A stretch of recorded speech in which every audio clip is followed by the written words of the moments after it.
บายดีสวัสดีพ่อแม่พี่น้องเอฟซีเบอร์สุขุทุกคนเด้อพ่อแม่พี่น้องมาเบิ่งขั้นตอนแจกกระปุ้นและกันน้ำพร้อมกันเลยพ่อแม่พี่น้องว่าสิเป็นจังไดเนาะมาเบิ่ง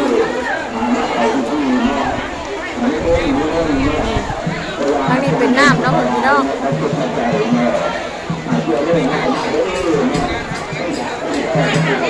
ทางนี้เตียง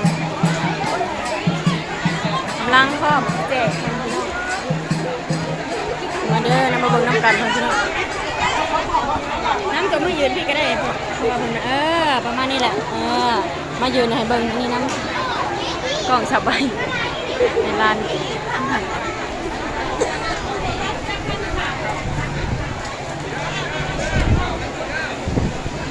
แจกน้ำกันห้ำตัวจับสองเบื้องได้ป่ะห้ำถ่ายเอ้ยเนี่ยจับสองเบื้องได้ป่ะคันเมื่อยเลยเอิ้นบอกเด้อ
พี่เด้อต่อแถวพี่เด้อพี่น้องเด้อต่อแถวต่อแถวเดี๋ยวต่อแถวกันเด้อต่อแถวกันเห็นได้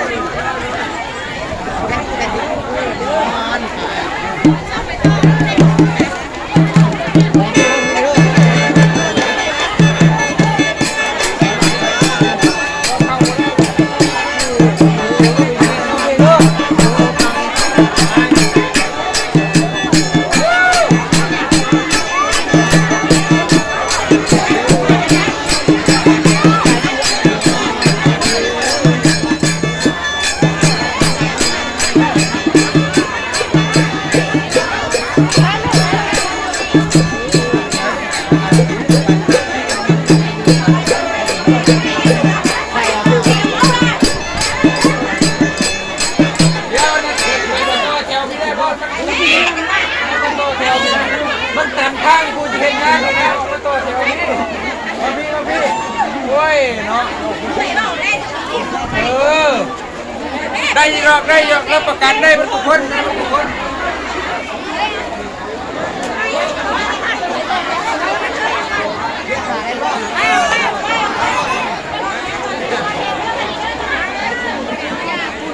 บอกคนได้จะทำลายประชาชนจะป้องกันคน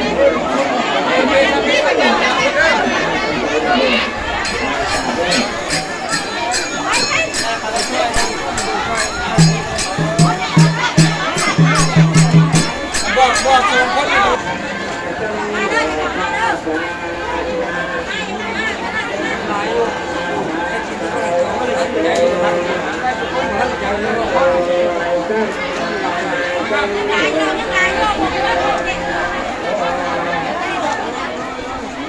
แจกจ่ายคนพี่น้องเลย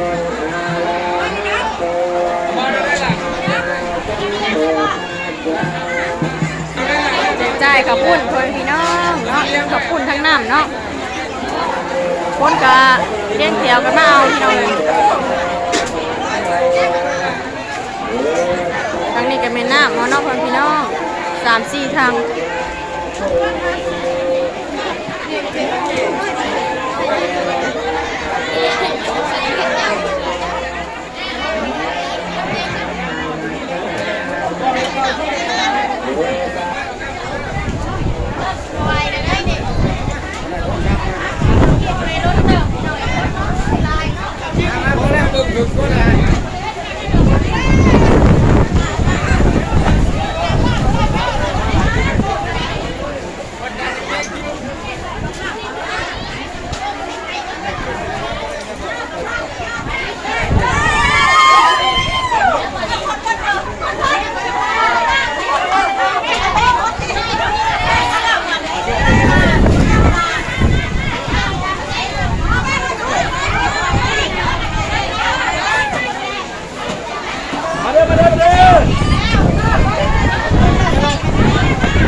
เ